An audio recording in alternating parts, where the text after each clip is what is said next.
The Poem of the Man God. The Third Year of the Public Life.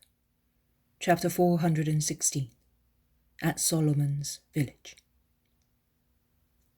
Jesus says, "You will put here the vision of Jesus and the beggar on the road to Jericho, which you had on 17th of May, 1944. And immediately after it, the vision of the conversion of Zacchaeus, of 17th of July, 1944. 13th of April, 1946. Jesus arrives there at dead of night. The position of the moon makes me think that it is about 2:00 a.m.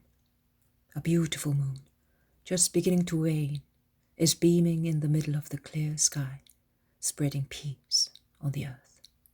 Peace and abundant dew, the heavy dew of warm countries, beneficial to plants after the parching heat of the sun during the day. The pilgrims must have followed the gravel bed of the river, which is dry near the banks, as the river is more restricted in its bed because of the summer drought. And from the canebrake, they climb up to the wood, limiting the banks and supporting them with the network of the roots of the trees growing near the water. "Let us stop here and await morning," says Jesus. "Master, I am aching all over," says Matthew. "And I am afraid I have a temperature. A river is not a healthy place in summer, as you know," adds Philip. "But it would have been worse if from the river we had gone up to the Judean mountains. That is also well known," says the zealot, who feels sorry for Jesus, to whom they all tell their fears and complaints, but whose mood no one understands. "Never mind, Simon, they are right, but we shall have a rest shortly. Please, only another short distance, and a short rest here. You can see how the moon is going down westwards. Why wake the old man and Joseph, who is perhaps still ill, when it will soon be daybreak?" "The trouble is that everything is wet with dew here. One does not know where to sit," grumbles the Iscariot. "Are you afraid of spoiling your garment? Never mind. After these forced marches among dust and dew, there is no strutting about in it. In any case, kind Helkai would prefer it as it is. Your Greek frets, those at the hem and around the sleeves are hanging in ribbons on the thorny bushes of the Judean desert, and the one round your neck has been ruined by your perspiration. You are now a perfect Judean," says Thomas, who is always merry. "I am perfect, a wretch, dirty as I am, and disgusted with it," retorts Judas angrily. "It is enough for you to have a clean heart, Judas," says Jesus calmly. "That is important." Important! Important! We are exhausted with fatigue, with starvation. We are ruining our health, and that only is important," replies rudely Judas. "I am not compelling you to stay. It is you who want to stay." "After all this time, I had better do so. I am—" "You may as well say the word that makes your lips rankle. You are compromised in the eyes of the Sanhedrin.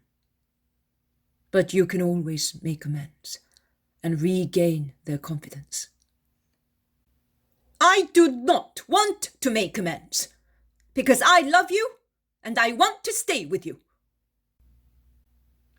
In actual fact, you say so in such a manner that rather than love it sounds like hatred, grumbles between his teeth Judas of Alphaeus.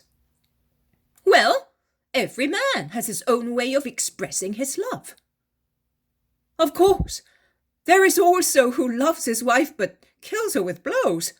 I would not like that kind of love, says James of Zebedee, endeavouring to put an end to the incident with a jest. But no one laughs. But no one, thanks be to God, replies. Jesus advises, "Let us go and sit down on the threshold of the house. The eaves are wide and will protect us from the dew, and there is a footing at the base of the little house."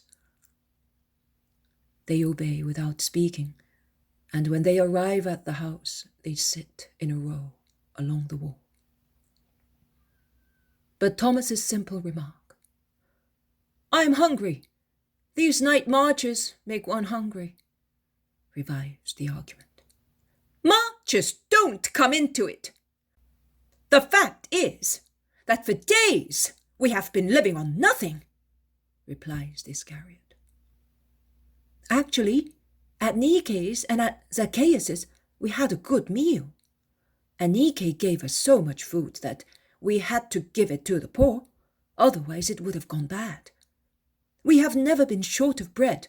The caravan guide also gave us bread and butter, remarks Andrew. Judas, who cannot contradict, is silent. A cock crows in the distance, greeting the first sign of daylight. "Oh, good! It will soon be dawn," says Peter, stretching himself, as he had almost fallen asleep. They wait for daybreak in silence. A bleating in a sheepfold, then a harness bell in the distance on the main road, poles apart from them. The nearby cooing of Ananias' doves, the hoarse voice of a man in the canebrake. It is a fisherman coming back from his night catch, and he is cursing because it is scanty. He sees Jesus and stops. He hesitates, then says, "If I give it to you, will you promise me plenty in future?" "For profit or for your needs?" "For my needs. I have 7 children, my wife and her mother." "You are right. Be charitable, and I promise you that you will not lack what is necessary." "Here then, in there is also the injured man who is not recovering despite treatment." "May God reward you and give you peace," says Jesus. The man says goodbye and goes away, leaving his fish strung through the mouth with a willow twig. Silence falls on them again, just broken by the rustling of the canes, by the trills of some birds. Then a creaking is heard nearby. The rustic little gate which Ananias made creaks when opened, and the little old man appears on the road, scanning the sky. A sheep follows him bleating. "Peace to you, Ananias." "Master, but how long have you been there?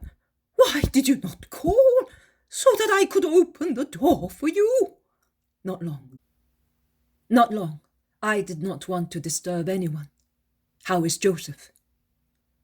"You know, he is not well. Pus runs out of his ear and he suffers from headaches. I think he will die. That is, I thought. You are here now, and I think that he will recover. I was going out to get some herbs to make a poultice." "Are Joseph's companions here?" "2 of them. The others have gone ahead. Solomon and Elias are here." "Did the Pharisees annoy you?" "Immediately after you left, not afterwards. They wanted to know where you had gone. I said to my daughter-in-law at Masada. Did I do the wrong thing?" "No, you did not." "And have you really been there?" The little old man is anxious. "Yes, I was there. She is well." "But she did not listen to you. No, she did not. We must pray very much for her. And for the little ones, that she may bring them up for the Lord, says the old man, and 2 large tears stream down his face to say what he does not speak. He concludes, Did you see them? I can say that I saw one, got a glimpse of the others. They are all well. I offer my renunciation and forgiveness to God. But it is so grievous having to say I will never see them again. You will soon see your son, and you will be in peace with him in heaven. Thank you, Lord. Come in. Yes, let us go at once to the injured man. Where is he? In the best bed. They go into the well-kept kitchen garden, and from it into the kitchen, and from the kitchen into the little room. Jesus bends over the sick man who moans in his sleep. He bends and breathes into the ear, enveloped in lids, already impregnated with pus. He stands up and withdraws noiselessly. Are you not waking him? Asks the old man in a low voice. No, let him sleep. He is no longer suffering. He will rest. Let us go to the others. Jesus sets the door ajar without making any noise and goes into the large room, where are the little beds purchased the last time. The 2 disciples, being tired, are still sleeping. They keep vigil until morning. I keep watch over him from morning till evening. So they are tired. They are so good. The 2 must be sleeping with their ears cocked, because they awake at once. Master, Master, you came just in time. Joseph is cured. I have already seen to him. He is sleeping and does not know. There is nothing wrong with him now. All he has to do is to purge himself of the pus, and he will be as healthy as previously. Oh, in that case, purge us as well, because we have sinned. How? In order to assist Joseph, we did not go to the temple. Charity makes every place a temple. And in the temple of charity, there is God. If we all loved one another, the whole earth would be a temple. Do not worry. The day will come when Pentecost means love. A manifestation of love. You have celebrated, anticipating times, the future Pentecost, because you have loved your brother. From the other room, Joseph's voice is heard calling, Ananias! Elias! Solomon! But I am cured! And the man, thin and still pale, but no longer suffering, appears, covered only with his short tunic. He sees Jesus and says, Oh, it was you, my master! And he runs to kiss his feet. May God grant you peace, Joseph, and forgive me if you suffered because of me. I glory in having shed my blood for you, as my father did. I bless you for making me worthy of that. Joseph's simple, plain face shines with joy, uttering these words, and looks noble, with the handsomeness which originates from an interior light. Jesus caresses him and says to Solomon, Your house serves to do much good. Oh, because it is yours now. Previously, it served only for the sound sleep of the ferryman. But I am glad that it has been useful to you and to this just man. We shall now have some good days here with you. No, my friend. You will leave at once. You are no longer granted any rest. This period of time will be a real test, and only those with a strong will remain faithful. We shall now break the bread together, and then you will leave at once, going along the river, preceding me by half a day. Yes, master. Joseph also? Yes, unless he is afraid of new injury. Oh, master! Would to God that I had to precede you in death, shedding my blood for you. They go out into the dewy kitchen garden, shining in the early sun, and Ananias does the honors of the house by picking some early figs from the branches, better exposed. And he apologizes for being unable to offer a young pigeon, because the 2 broods were used for the sick man. But there is the fish, and they get busy preparing the food. Jesus is walking between Elias and Joseph, who tell him of the recent adventure and of the strength of Solomon, who carried the injured man on his back for miles and miles, which they covered a little at a time, by night. But you, Joseph, have forgotten those who injured you, have you not? I never had a grudge against those unhappy people. I offered forgiveness and my sufferings for their redemption. That is what one must do, my good disciple. And what about Ogla? Ogla has gone with Timonius. I do not know whether he will go on with him or whether he will stop at Mount Hermon. He always said that he wanted to go to Lebanon. Well, may God inspire him to do what is best. Many birds now chirp in chorus among the branches, while bleatings, the voices of children and women, braying donkeys, squeaking pulleys of wells, tell that the village is awake. In the kitchen garden the bread is broken, the fish handed round, and they have their meal. Immediately afterwards the 3 disciples, blessed by Jesus, leave the house and walk fast along the road, as far as the river, and vanish into the cool, shady canebrakes. They can no longer be seen.